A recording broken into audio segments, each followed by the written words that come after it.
for the collection of the 10 that you have here, it would easily be $10,000 to $15,000 at auction.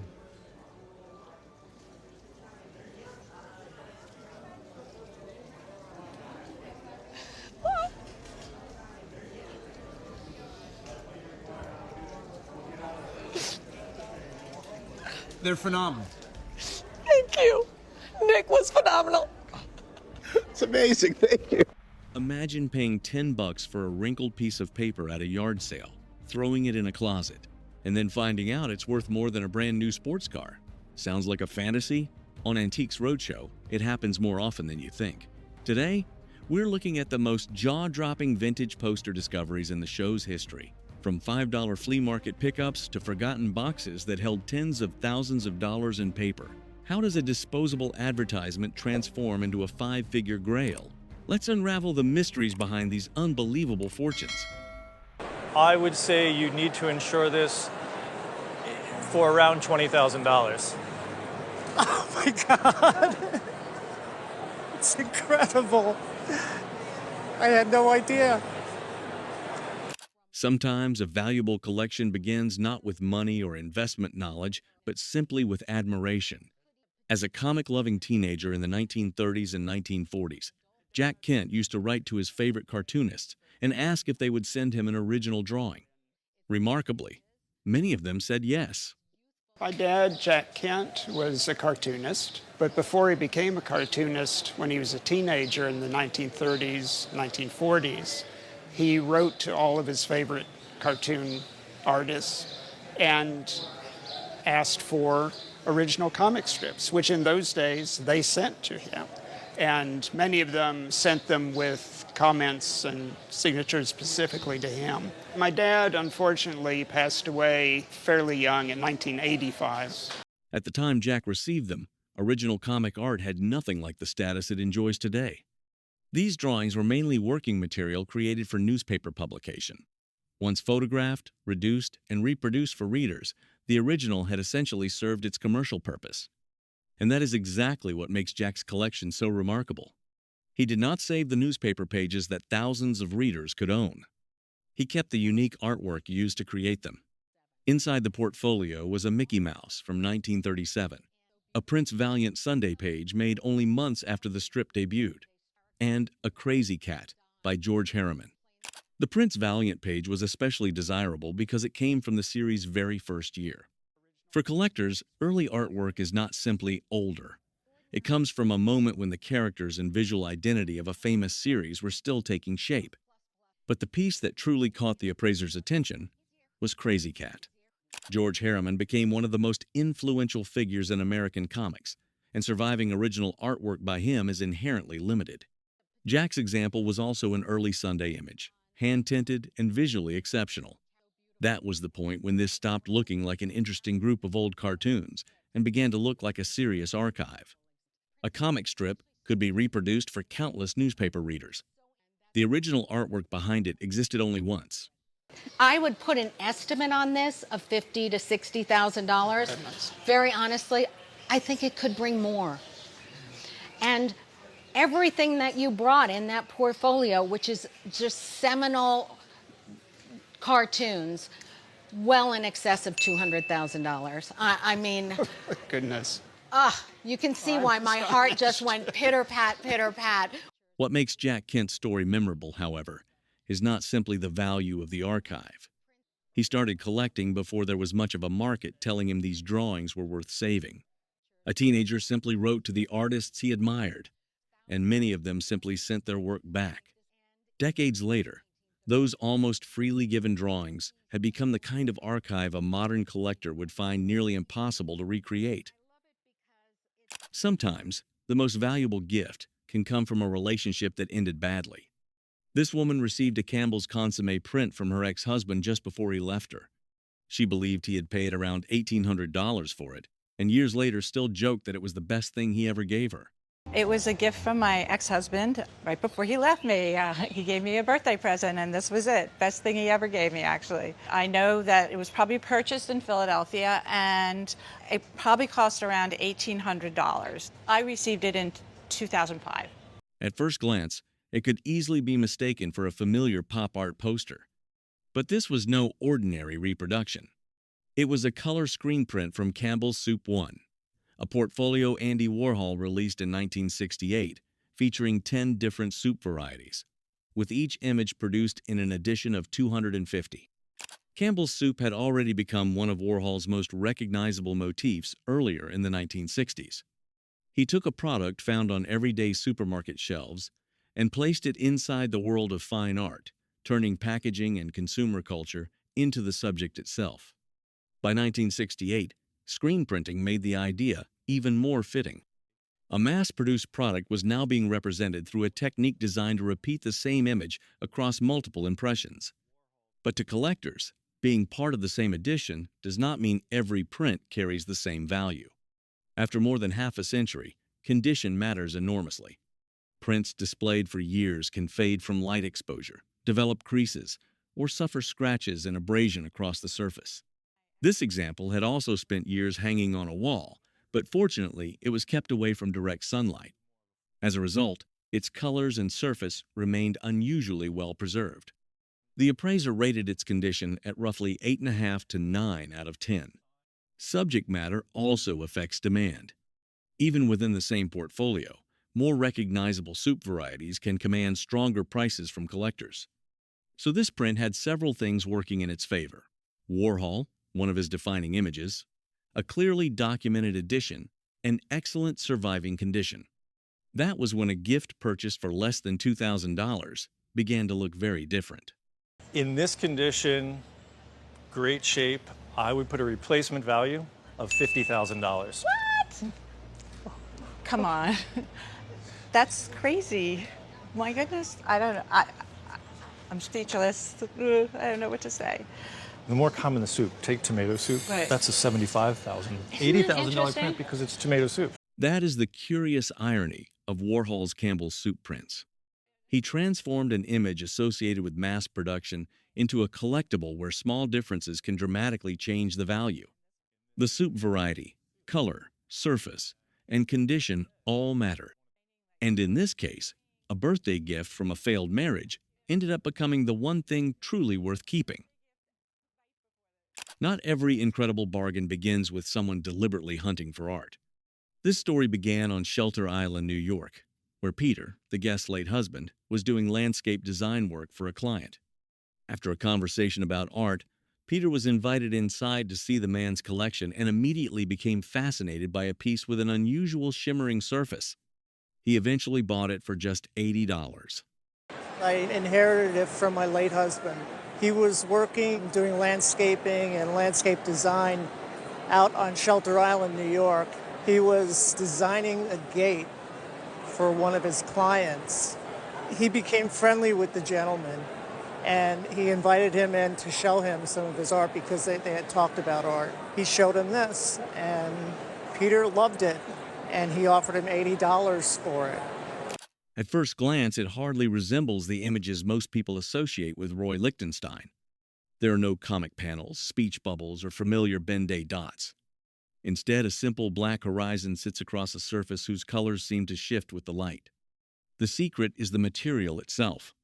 Rather than printing on paper, Lichtenstein used Rolux, a laminated plastic designed to create optical effects as the light and viewing angle change. The black seascape was screen printed on top, while much of the apparent movement comes from the reflective plastic underneath. As the viewer moves, the water seems to move with them.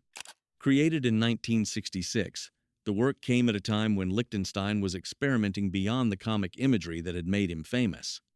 He explored landscapes, seascapes, and industrial materials, finding new ways to suggest movement without traditional brushwork. But the real mystery was the edition. Peter's print was signed and numbered from an edition of 70. That would normally suggest plenty of other examples should exist. Yet when Lichtenstein's print catalog raisonné was later prepared, researchers could locate only one other example of this image. The appraiser said this was also the only one he had personally seen beyond that recorded example. No one knows exactly what happened to the others. Perhaps the project was never widely distributed, or perhaps some impressions remain hidden in private collections. Either way, An edition number does not always tell collectors how many examples actually survive or appear on the market.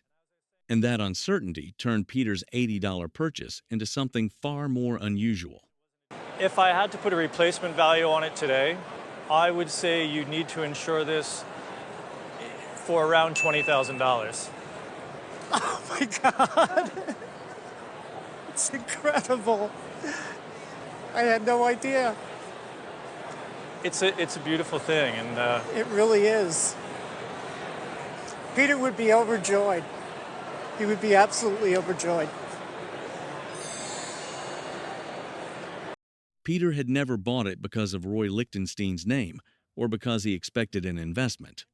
He simply saw a visual effect that fascinated him. Years later, that $80 print left collectors with a much bigger question.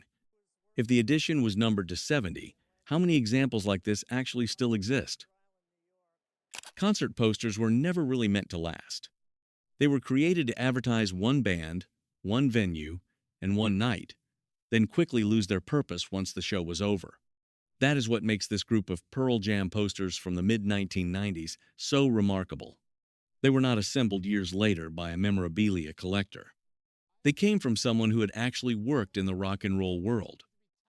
I brought some Pearl Jam posters. They were a gift from a friend that was in the rock and roll industry. He said they are some of the first Pearl Jam concert tour posters ever created. He was on tour with them. They were given to him by the brother of Pearl Jam's bass player, and apparently the brother was the one who produced all the posters. These were not ordinary mass-market posters made simply to sell to fans. Collectors call them gig posters, with each one tied to a specific concert and its own place in Pearl Jam's touring history.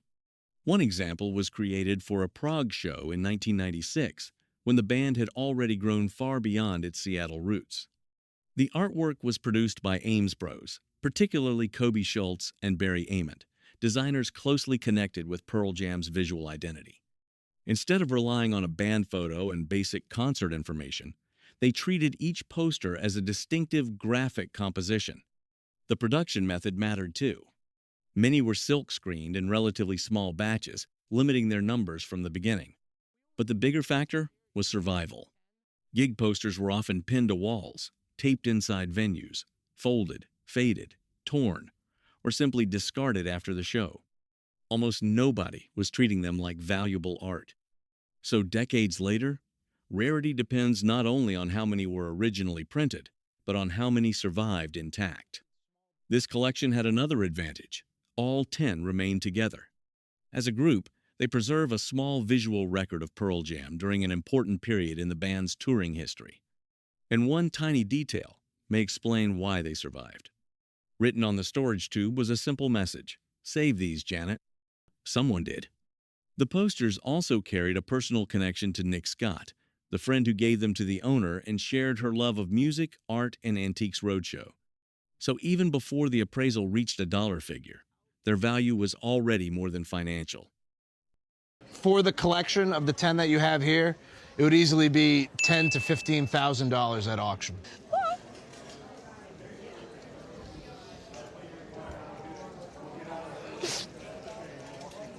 They're phenomenal. Thank you. Nick was phenomenal. The irony is that much of their value comes from the fact that they were designed to be temporary. Most posters like these did their job and disappeared. These 10 were saved. And because they survived together, they became both a collectible record of Pearl Jam's history and a reminder of the person who believed they were worth keeping. A coin shop is probably not where you would expect to find works by Roy Lichtenstein, David Hockney, or Robert Rauschenberg. But that is exactly how this portfolio reached its owner. It came through a trade with a coin-collecting customer, and the entire collection changed hands for the equivalent of only about $1,000. Well, I have a small coin shop in Northern Virginia. One of my customers is a big coin collector, and I had a few coins that he wanted. And how much did you pay for them? $1,000 value as far as the trade for the coin. Inside the presentation box were 15 posters created for the Los Angeles Olympic Games in 1984. Each design came from a different artist or artist team, and the collector's edition was limited to 750 sets. More importantly, every poster was hand-signed by its artist. That alone separated the portfolio from ordinary mass-produced Olympic posters. But the real surprise was the list of names. John Baldessari, Sam Francis, Richard Diebenkorn, David Hockney, Roy Lichtenstein, and Robert Rauschenberg were all represented in the same set. At that point, this was no longer simply sports memorabilia. Each sheet could also function as a signed work within the individual artist's own collector market. At first, the logic seems obvious. A complete portfolio, still together in its original box, should be worth more. But the art market does not always reward completeness that way. A complete set of all 15 posters had previously sold at auction for around $4,500. Yet a collector looking specifically for Lichtenstein or Hockney may have little interest in paying extra for the other 14 works. Sold separately, the strongest names can reach buyers competing specifically for those artists. That is the paradox of this collection. Keeping the portfolio intact preserves a complete historical object. Breaking it apart may produce more money. The appraiser believed the 6 most desirable posters alone could exceed the auction result of a complete set, while the remaining 9 still carried additional value. What looked like a modest coin shop trade had become a portfolio whose value depended not just on being complete, but on the individual names inside it.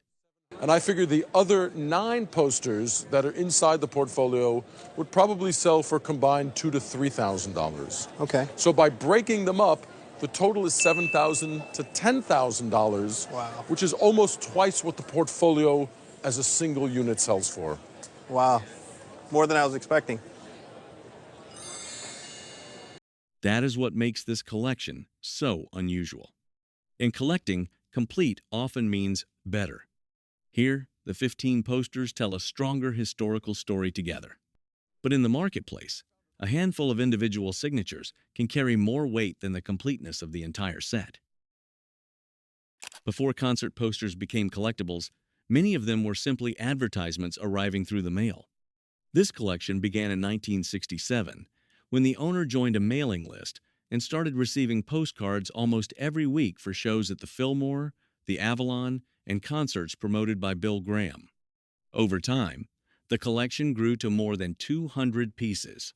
I brought some mailers that I got from Fillmore Auditorium, Avalon, Bill Graham. I was on a mailing list, so since January '67, every week they would mail me postcards. How many do you have? How many weeks did they send you these cards? I'm not exactly sure how many shows there were, but over a couple hundred.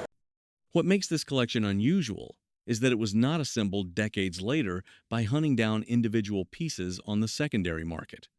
Most of these cards reached the owner when they were still promotional material for concerts happening at that very moment.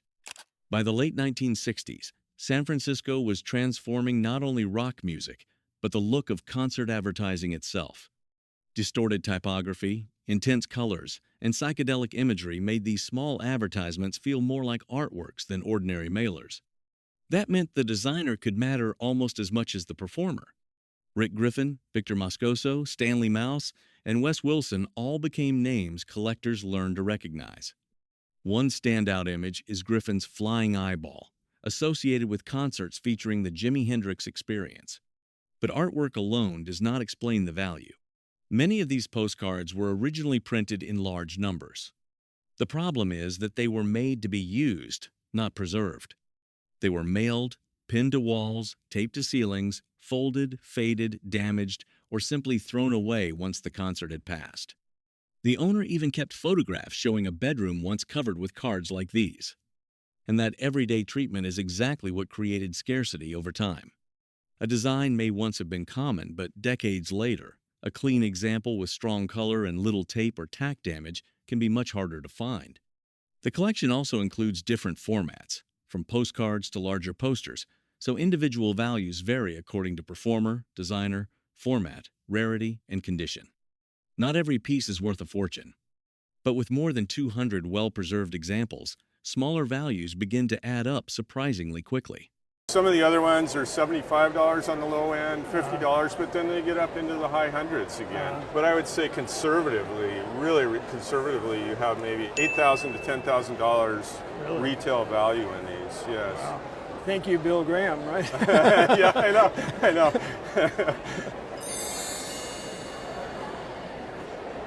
What makes the collection memorable is that these postcards were never expected to survive this long.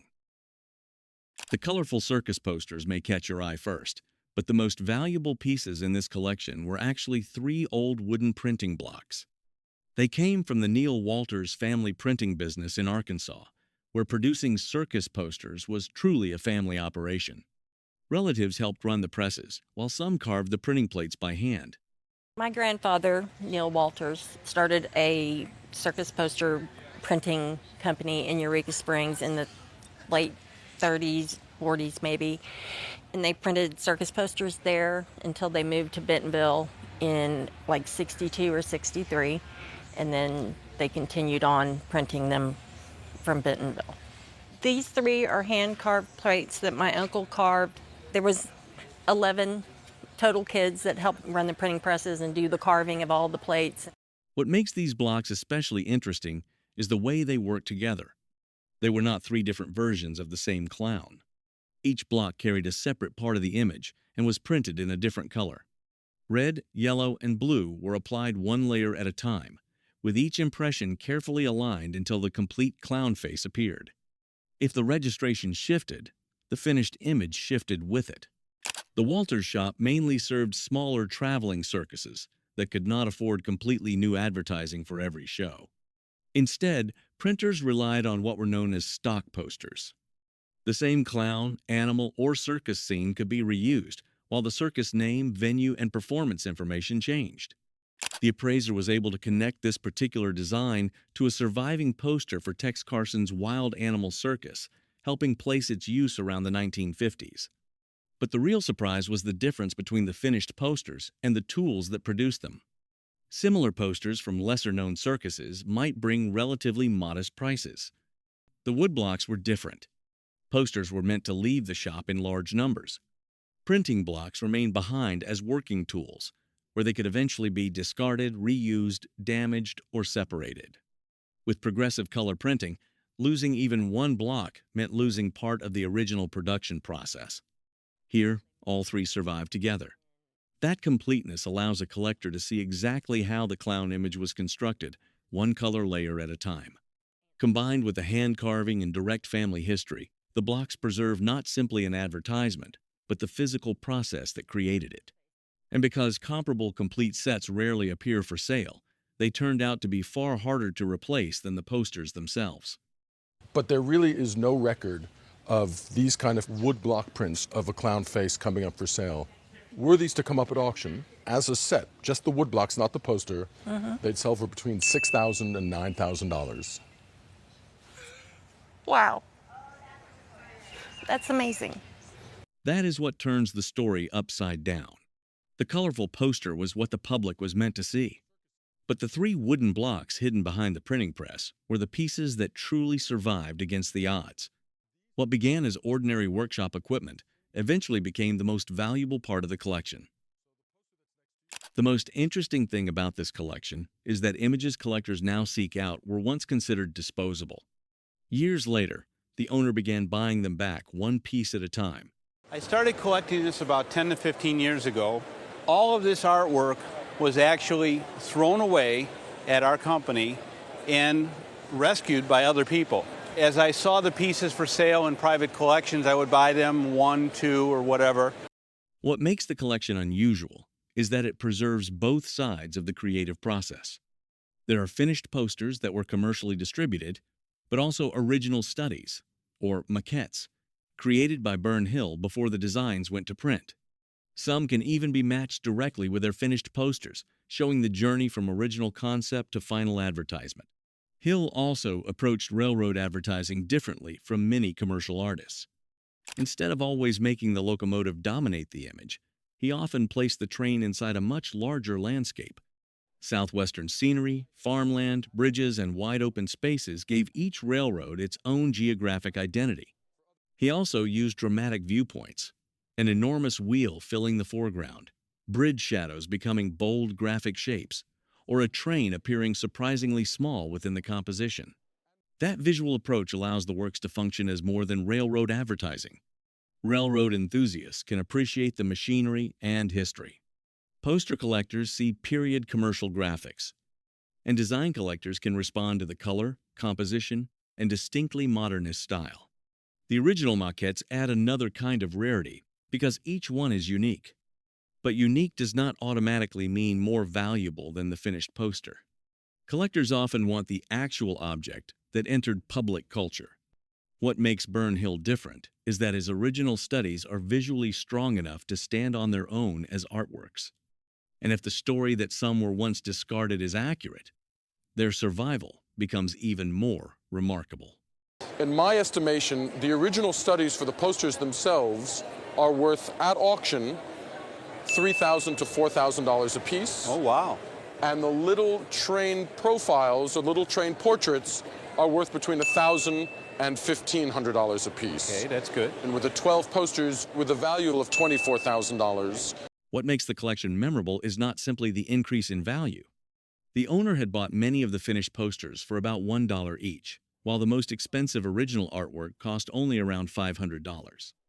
In the end, the very thing that made Hill's designs unusual became their greatest strength. Not every valuable collection begins as an investment.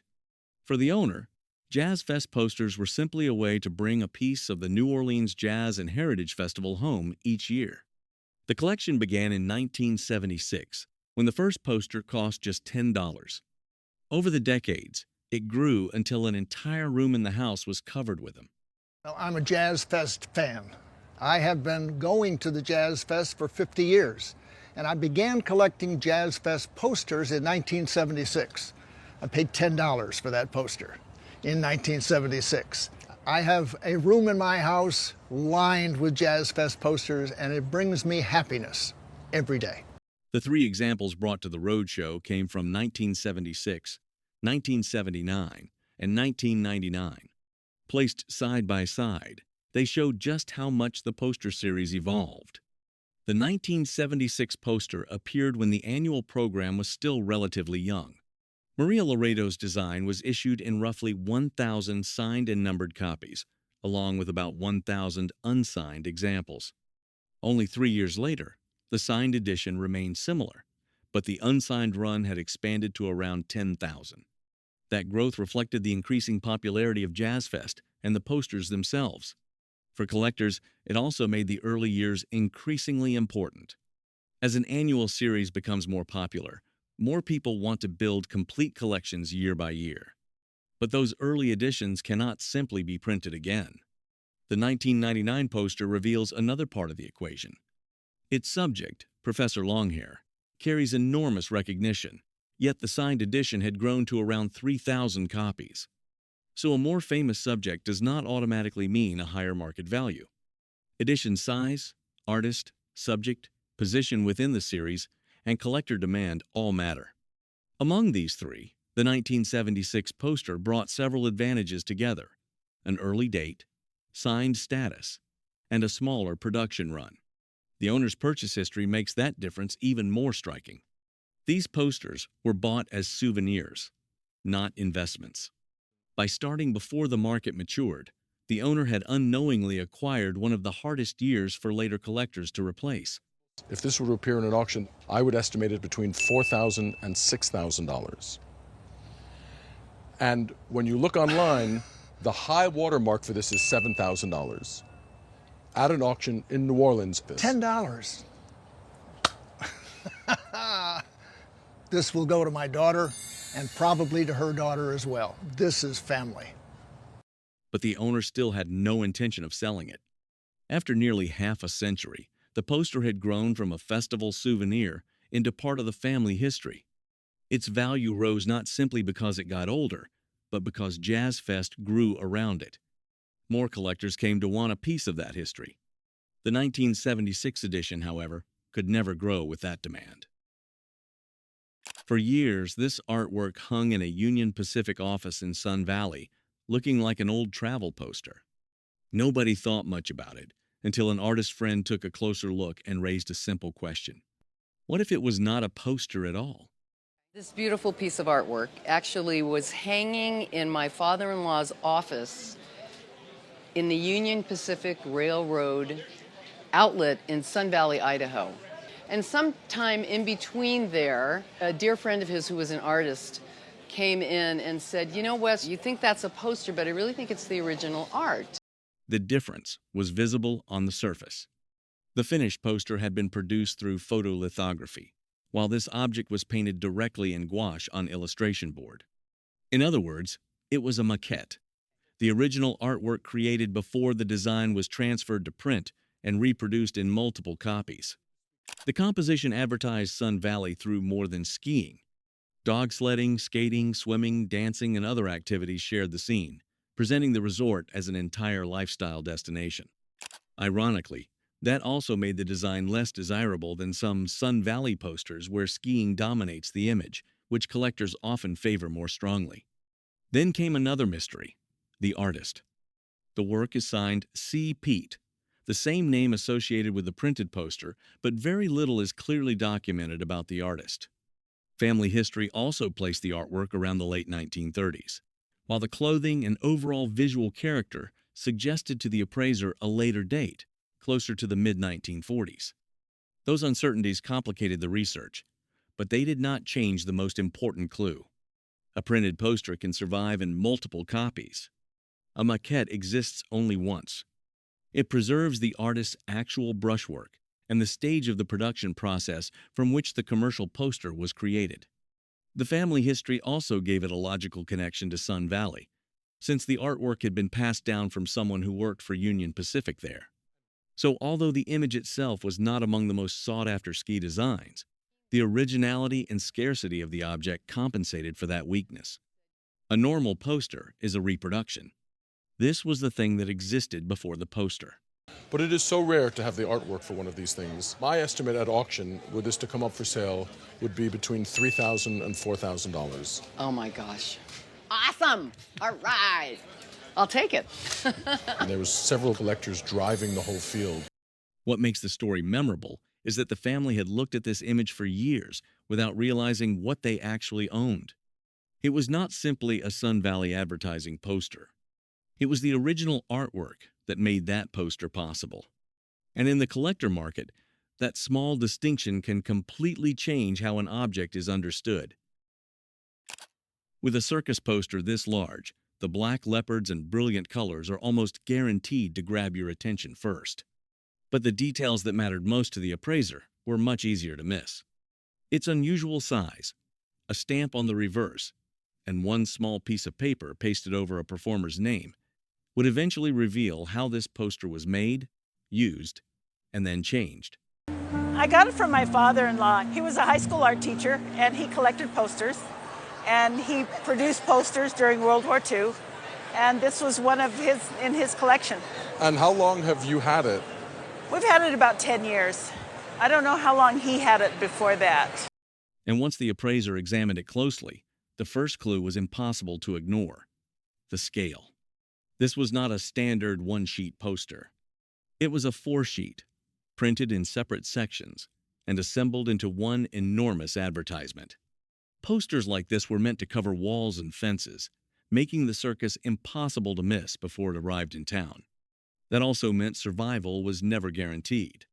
Keeping all 4 sections together decades later already gave this example an advantage.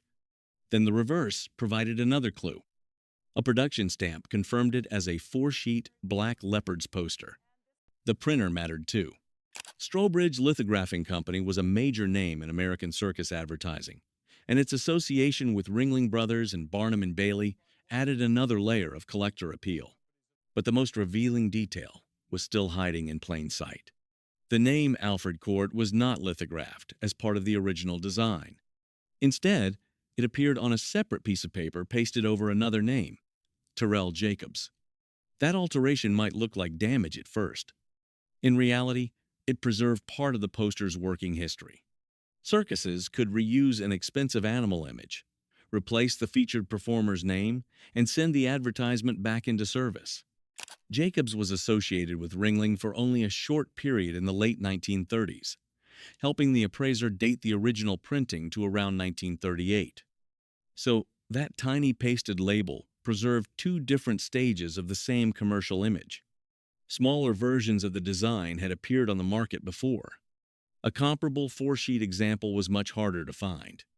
That meant the final value depended on a combination of Ringling recognition, Strobridge printing, complete multi-sheet construction, dramatic scale, and the natural scarcity of advertising made to be used and discarded. So I consulted with some of my colleagues at the collectibles table, and we feel that at auction, a conservative estimate for this would be between $3,000 and $4,000. Ooh, good.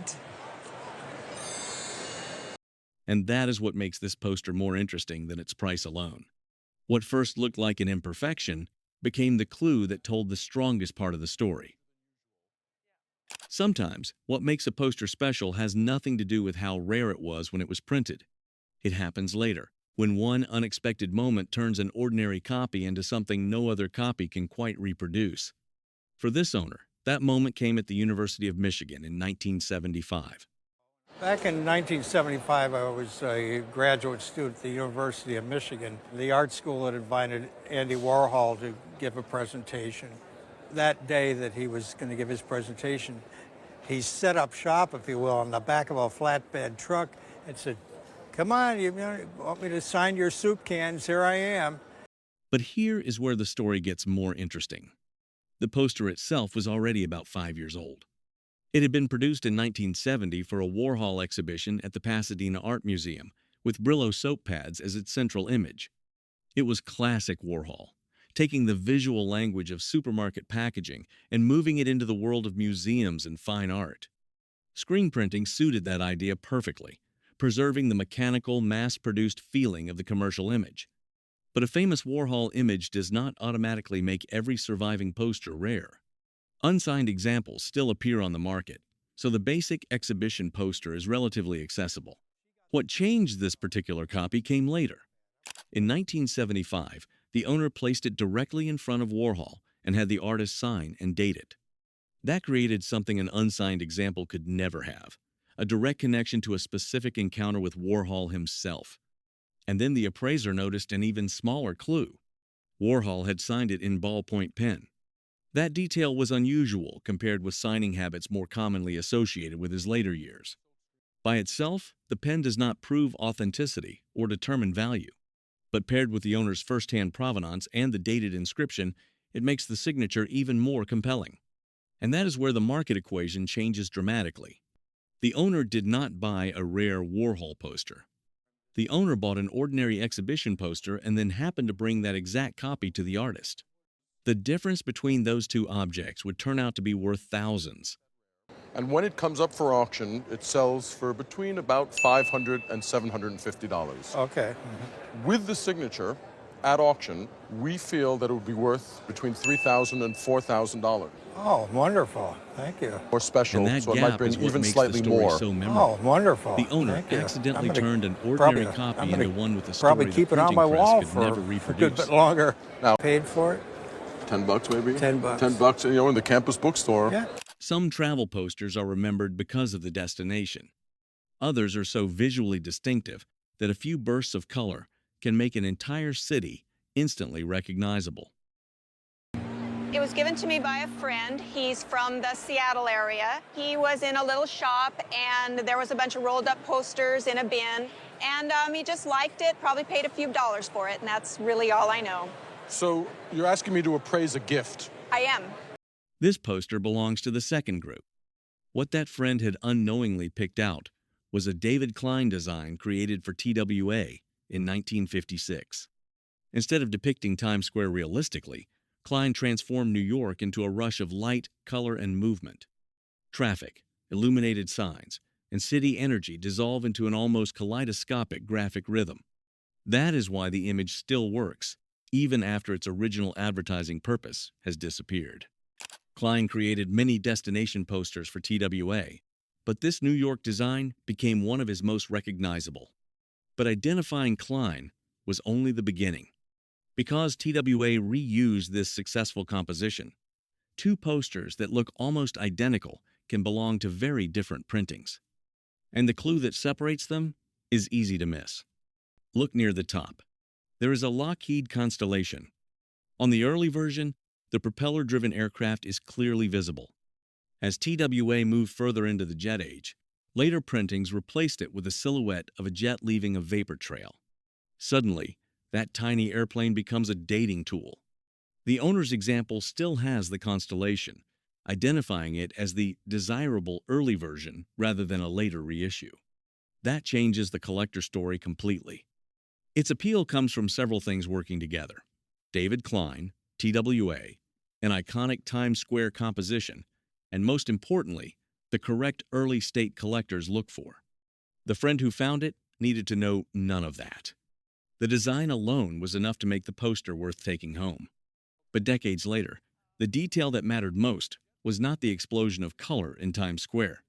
It was the little airplane almost hiding above it.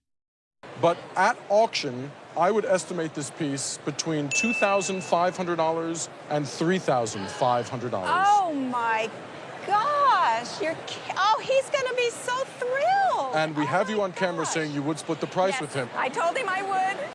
And that is what makes this discovery so satisfying. A few dollars bought the poster simply because someone liked the image. With famous racing posters, popularity can create a problem for collectors. The more desirable an image becomes, the more likely it is to be reproduced years later. And with this Monaco Grand Prix poster, that created the question that mattered most. Was the sheet in front of the appraiser actually from 1966, or was it a later copy of the same celebrated design? It's an F1 poster, Monaco. My husband and I bought it for our anniversary maybe 5 years ago. Have you ever been to a race before? We have in Miami. It was really hot. How much did you pay for it? I think it was $1,200. You have to be like a really big Formula One fan. Yes. That $1,200 purchase made the distinction more than academic. The design was created by Michael Turner, an artist closely associated with motorsport imagery. And Monaco was an ideal subject for his style. Race cars rushed through narrow streets while the harbor, Prince's Palace, and surrounding scenery turned the image into a combination of speed and glamour. But that appeal is exactly why the next clue mattered so much. Turner's design was reproduced later, and from across a room, a reproduction can look remarkably convincing. The appraiser therefore ignored the dramatic racing scene and focused on something much smaller near the bottom: the lettering. On this example, the words identifying the Monaco 24th Grand Prix remained crisp and sharply defined. On later reproductions used for comparison, the lettering appeared softer, the edges lost definition, and some details looked slightly pixelated. The reason is straightforward. When a printed image is copied from an existing print rather than produced from the original printing material, fine details can deteriorate from one generation to the next. Letters soften. Edges lose sharpness. Small details begin to disappear.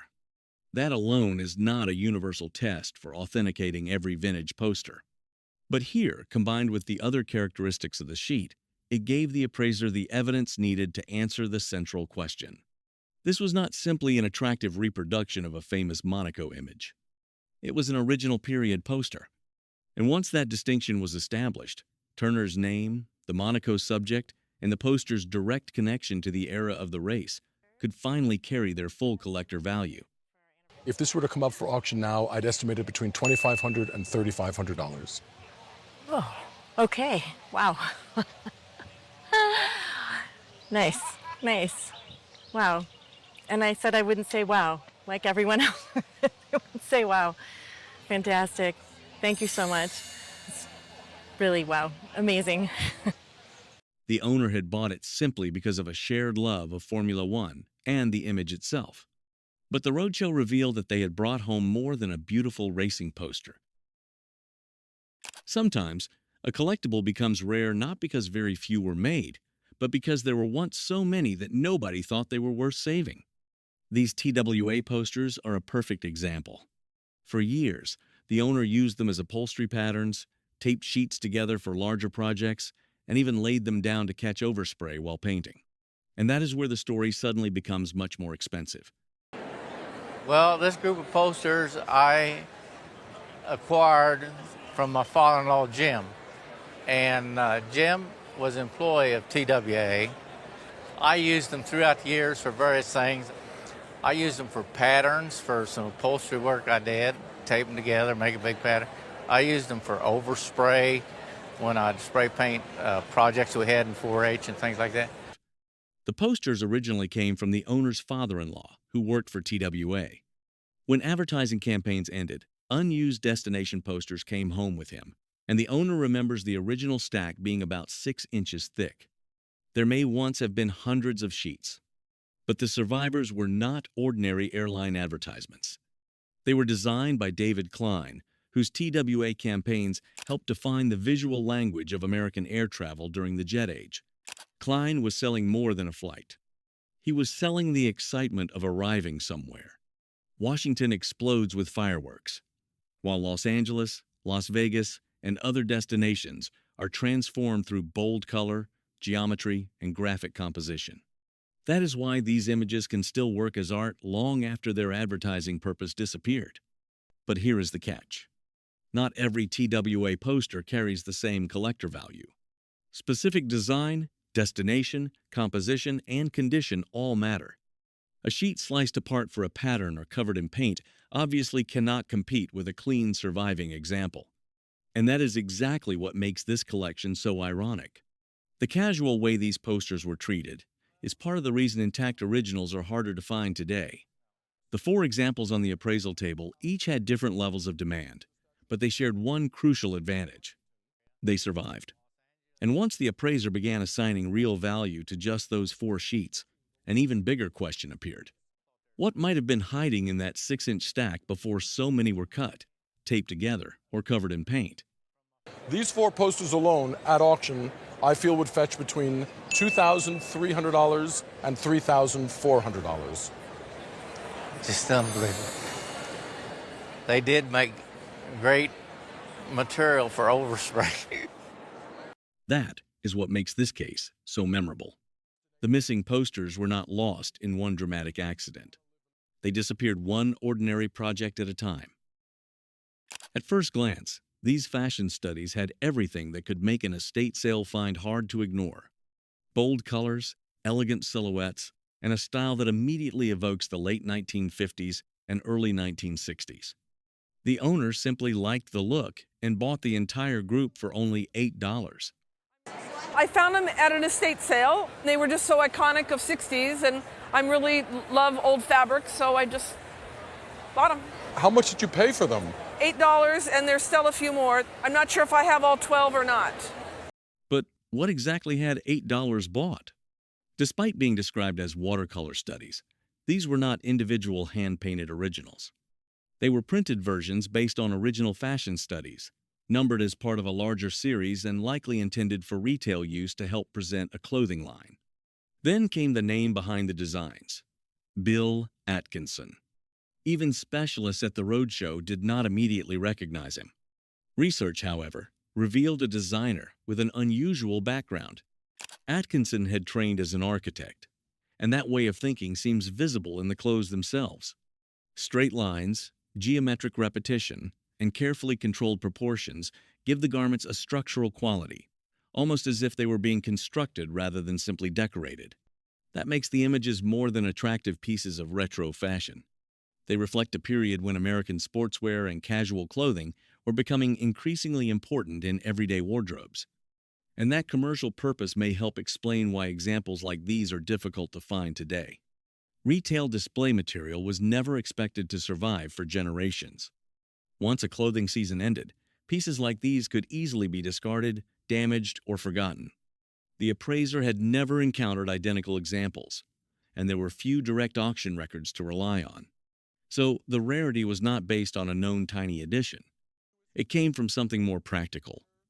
A numbered group had survived together with a strong visual identity and a direct connection to mid-century fashion history. And suddenly, the owner's $8 estate sale purchase no longer looked quite so ordinary. I would estimate each one of these between $300 and $400, making all 8 of them at auction estimated $2,400 to $3,200 for the group of 8 that we see here, not including the ones you have at home. That's wonderful. The surprise was not simply turning $8 into several thousand. The owner bought these sheets because they looked beautiful. They were never meant to become collectibles. And that may be exactly why the surviving examples are now worth collecting. For much of its recent life, this piece was treated as anything but a century-old advertising collectible. It once hung inside a nightclub in Missouri, later moved into the family home, and eventually disappeared from view altogether. My father had bought a nightclub about 30 years ago, and it was in the nightclub when he bought it, and he took it down and took it home and had it hanging on their wall for many years, and then they took it down and he put it in the closet, wrapped it in a blanket, and put it away. What had been stored away as old decoration actually dated to around 1900. At that time, Budweiser was still developing into a national American brand, and advertising had to do more than simply show the product. This image uses a fashionable figure to catch the eye first, then guides attention toward the beer. Even the slight lifting of the skirt to reveal a foot would have carried a more flirtatious meaning to viewers of the period. But that was not the detail that made this example especially interesting. The frame was. What might look like a later decorative addition was actually part of the original presentation. Anheuser-Busch branding appears directly on it, along with decorative elements connected to brewing. So this is not simply an old advertisement placed inside an attractive frame. The frame itself is part of the advertisement. And that changes the collector story. Over more than a century, prints are often removed, reframed, or separated from their original presentation. Here, the image and branded surround survive together. Then smaller clues reinforce the same idea. The figure's jewelry carries the Anheuser-Busch and Eagle symbol, while the bottle still preserves recognizable branding and period packaging details. The company identity repeats from figure to product to frame. Age certainly helps the appeal, but age alone is not what makes the piece valuable. Its strength comes from completeness. A nightclub decoration that spent years hidden in a closet had somehow preserved an entire advertising presentation from the turn of the century. I would put its auction estimate conservatively at $2,000 to $3,000. Goodness. That's an awful lot of beer. Yes, it sure is. And that is what makes this appraisal memorable. The value is not simply in an old Budweiser image. It is in how many parts of the original advertising message are still exactly where they belong. Today, the fact that they still survive together is exactly what makes the object collectible. For someone accustomed to collecting vintage posters, sometimes the most exciting discovery is an image they have never seen before. That was exactly what happened when the owner found this poster at an auction in Lafayette, Indiana. It clearly advertised an event at the original Madison Square Garden, yet the sport itself belonged to a world that has almost disappeared from public memory. And that mystery was enough to make the poster worth investigating. I brought a poster of the original Madison Square Garden. I believe it was built in 1879. I got it at an auction 7 years ago in Lafayette, Indiana. I collect vintage posters, and I've never seen anything like it. So the event, I did a little research. What the research uncovered was stranger than the poster first suggested. In the late 19th century, competitive pedestrianism was a major spectator sport. Its most extreme events lasted 6 full days, or 144 hours, with competitors walking or running around an indoor track while accumulating as much distance as possible. This poster advertised one of those races at the original Madison Square Garden in 1882. At the center was Charles Rowell, promoted as the long-distance world champion. Just like modern sports advertising, the poster used a recognizable star to sell the event. But history added an unexpected twist. Rowell entered as the main attraction, yet failed to finish the race. George Hazel ultimately won. So the poster preserves something more interesting than the result. It captures what spectators expected before anyone knew how the competition would end. The object itself also carries clues from another disappearing world. It was produced by Mayer, Merkel, and Ottman in New York using stone lithography, placing it within 19th century commercial print culture. And like most event advertising, it was never designed to survive for generations. That is where the appraisal became difficult. The owner had never encountered another example. More importantly, neither had the appraiser while searching for comparable sales. Without another recorded example at auction, there was no obvious market benchmark. Yet the poster could appeal to several groups at once: early sports collectors, Madison Square Garden enthusiasts, New York history collectors, and people interested in 19th century prints. Its apparent rarity made it more intriguing. But the same rarity also made the final number much harder to determine. Not being able to find an example of this online, it's very hard to put an estimate on it. But in talking to some of my colleagues, both at the sports table and the collectibles table and at the historical prints table, we feel that at auction, conservatively, this would sell for $2,000 to $3,000. Oh, wow. That's more than I thought. A world where Charles Rowell was a top star and six-day walking races could fill Madison Square Garden has completely faded into the past. But the poster remains. What began as temporary advertising for a few days of competition has defied time to become a rare surviving fragment of a nearly forgotten sport. Some wartime objects command attention because of a weapon, an insignia, or a connection to a famous battle. This journal is powerful for a much more personal reason. It was created during captivity, and even its cover came directly from life inside a prisoner of war camp. What I brought was a diary from my father, who was a prisoner of war during World War II. Mm-hmm. He was a member of the Air Corps at that time, wasn't the Air Force, and he flew missions out of England. He was a navigator on B-17s. And once the journal is opened, almost every detail carries part of that experience. The cover is not leather or cloth.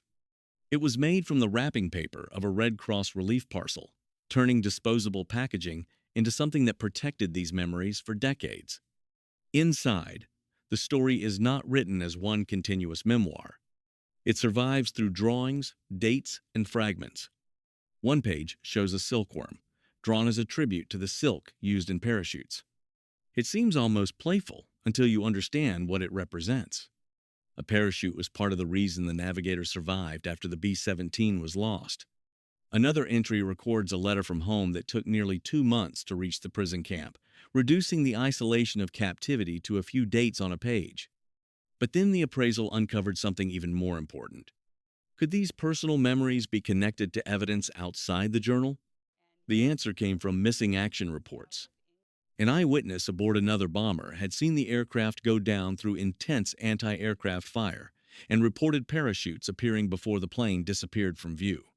Suddenly, the journal was no longer standing alone as family testimony. The drawings and memories could be placed beside an independent wartime account of the same event. That changes the historical weight of the collection. The crew photograph provides identity. The handmade cover connects directly to captivity. The journal preserves first-person experience, and the official report anchors that experience to a documented combat loss. Separately, each object tells only part of the story. Together, they form a compact archive tracing one journey from a bomber mission to bailout, capture, and life as a prisoner of war. Which is why, by the time the appraiser reached the value, money could only answer part of the question. Well, this has two different values. So we've got the monetary value, which at auction would be in about the $2,000 to $3,000 range. However, we have another value with it, and it's historical value. For many collectibles, the appraisal number resolves the mystery. Here, it only resolves the easiest part. It cannot fully measure a record created by someone who survived the loss of an aircraft in captivity. A B-17 disappeared from sight during the war. Because this journal survived, the story of one person aboard it did not. For more than 2 decades, this entire collection simply sat inside a closet. The irony is that it had originally been given to a family closely associated with the counterculture and anti-war movement of the 1970s. But once roughly 70 wartime posters reached the roadshow, the real question was no longer how old they were. It was which images in that enormous stack actually mattered most. They've been in my closet for over 20 years. A gentleman gave them to my husband and I our first year of marriage.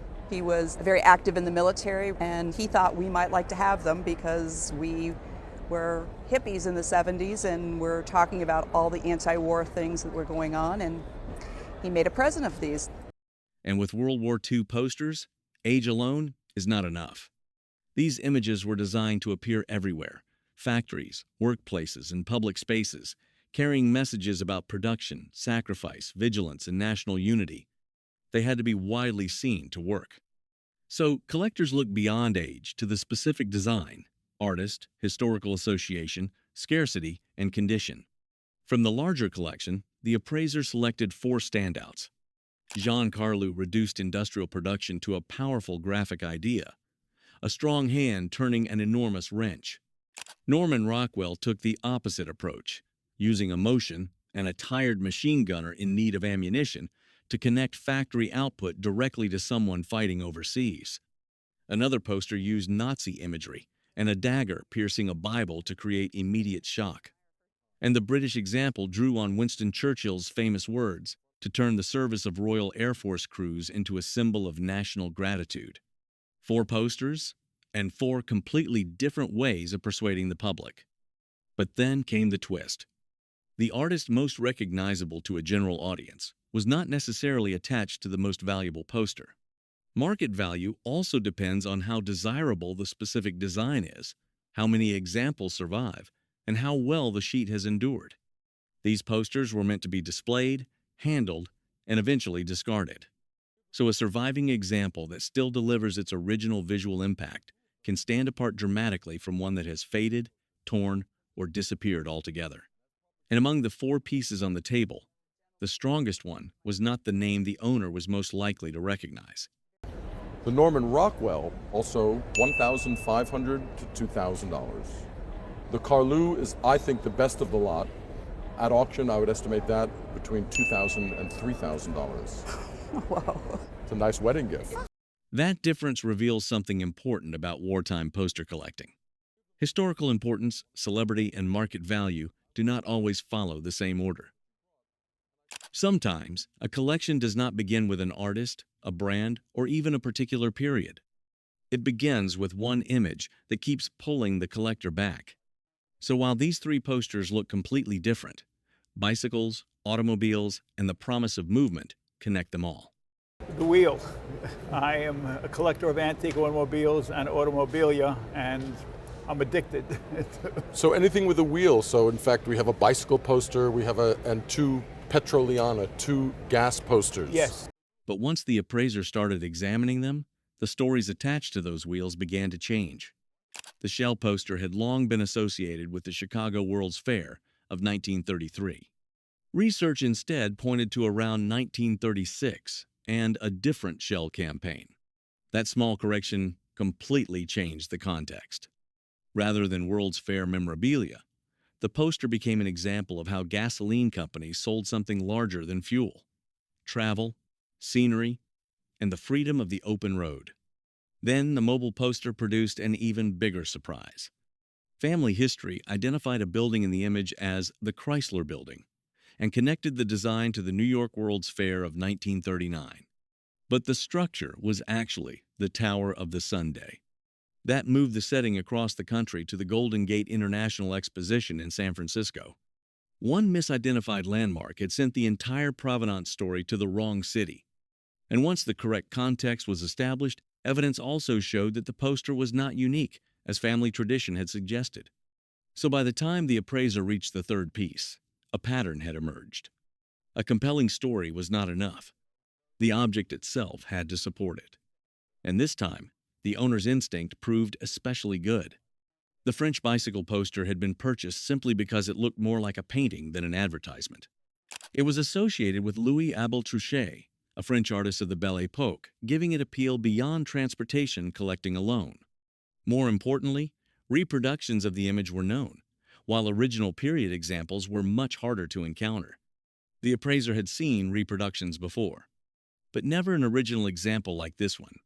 That combination of artist, visual quality, original status, and crossover appeal made the bicycle poster the strongest piece of the three. This poster is really rare, and I've never seen one before that wasn't a reproduction. And its value is the highest of all of them, and at auction I'd estimate it between $1,500 and $2,000. Very interesting. Live and learn. Live and learn. And that is what makes this appraisal memorable. All three posters arrived with stories the owner had believed for years. And of the three, the poster bought for the simplest reason of all, because it looked beautiful, turned out to be worth the most. Not every rare collectible began with a small addition. Sometimes, something becomes scarce simply because almost nobody thought it was worth preserving. These life-size Lone Ranger and Tonto posters are a perfect example.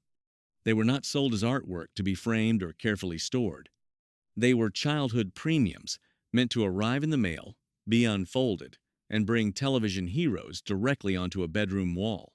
I used to be a relatively large collector of memorabilia from my youth and from other youths, and I bought these on an online auction. What I liked about them was they came in the original mailing envelope, so it had some interesting provenance to it, that at least I could see where it came from and who it was mailed to and all of that. And that surviving envelope becomes much more important once you understand how these posters were originally used. The figures represent Lone Ranger and Tonto, characters familiar to television audiences throughout the 1950s. General Mills turned that popularity into an unusually ambitious serial premium. Instead of a small card or booklet, children received characters nearly life-size. But that impressive scale created the very problem collectors face today. The posters had to be folded to fit inside the mailing envelope. Once opened, they could be pinned to walls, handled repeatedly, and eventually thrown away when childhood interests changed. So their rarity today does not necessarily mean very few were produced. The real question is how many survived. And keeping both characters together as a matched pair makes survival even less likely. These examples still show tack holes at the corners and folds for mailing. At first, those imperfections sound like bad news. But they also reveal exactly how the objects lived. The folds were necessary for distribution. The tack holes show that someone actually displayed them. And the original envelope preserves part of the story that loose examples would have lost completely. Suddenly, several ordinary details begin working together. Famous television characters, unusual life-size format, serial advertising history, a complete matched pair, and packaging most children would have immediately discarded. There are also small tears along some folds. Yet, with this kind of paper ephemera, survival can matter almost as much as perfection. After more than half a century, these posters still remain together, recognizable, and connected to the envelope that once carried them. That is what makes the final appraisal more surprising than their condition might suggest. I think currently, as a pair, an auction estimate would be between $1,200 and $1,800. Wow. Even with the slight tears? Even with the slight tears. An estimate of $1,200 to $1,800. And that is the real appeal of this pair. Decades later, the reason these examples are collectible is partly because most children who receive something similar never imagined anyone would want to preserve it. A magician's poster was designed to make audiences believe in the unbelievable. And with this piece, even the story that came with it seems to contain a little misdirection. The owner received it for free from a friend, along with a story that Karlini was a fairly minor magician who followed another performer with a similar name and tried to benefit from that fame. But once the appraiser started investigating, the real story became much more interesting. The poster comes from a friend of mine who gave it to me after his mother passed, and he was getting rid of things. The story I got from it is that this is Karlini, who is a magician, and who wasn't really a very good magician, but he was a magician who followed around a guy by the name of Karlini.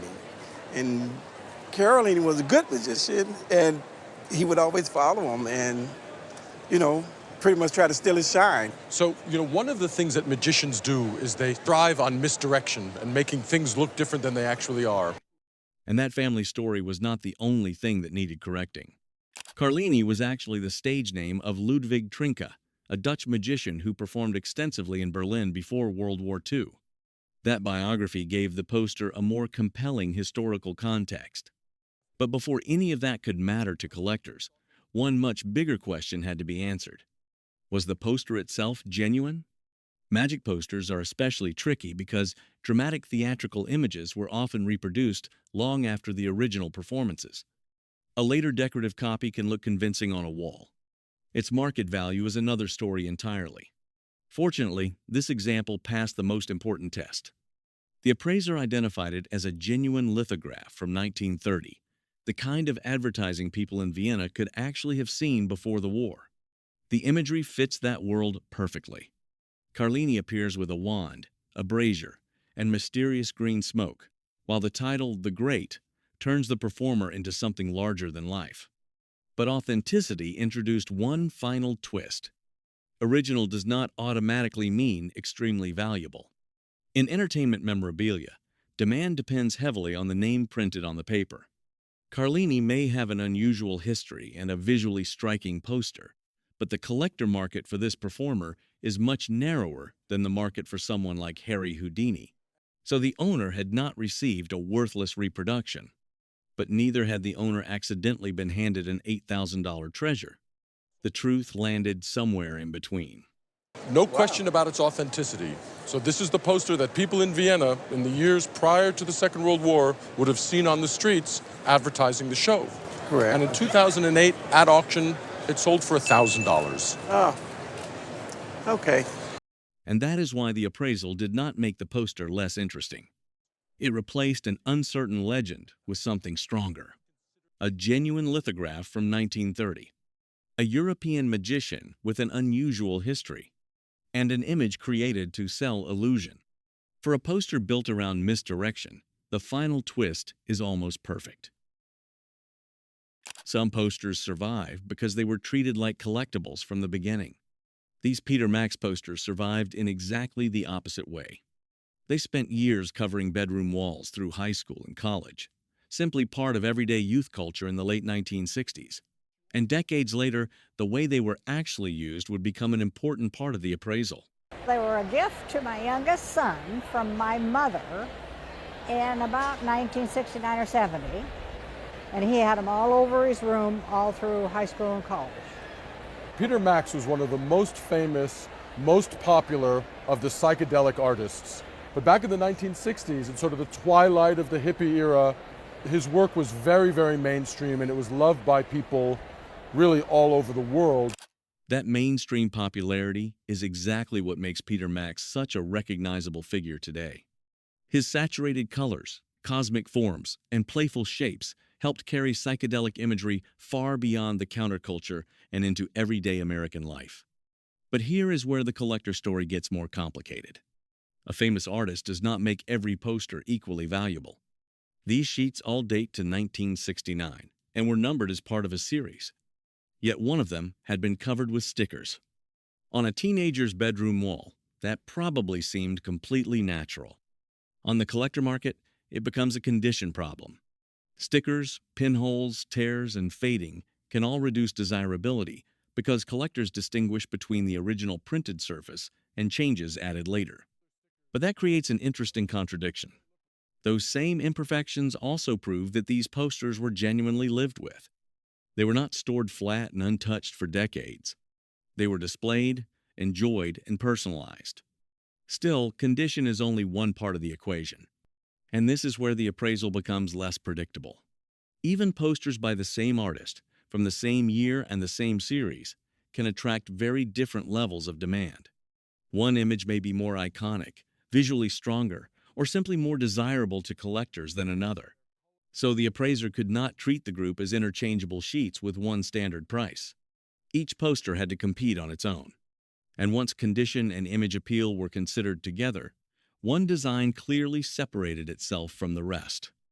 The difference in price largely is because this one has the stickers on it, so it makes it worth a little bit less. The one next to you is the most valuable one, and at auction I would estimate it between $800 and $1,200. Very nice. That is what makes this collection memorable. When these posters covered a bedroom wall, they never had to prove they were collectibles. They only had to look right for their moment. Decades later, Those same sheets are judged through a completely different system: artist, image, condition, and demand. What was once ordinary decoration has become a surviving piece of psychedelic culture. And within the group, neither age nor numbering determined the winner. The most valuable poster was simply the image collectors still wanted most: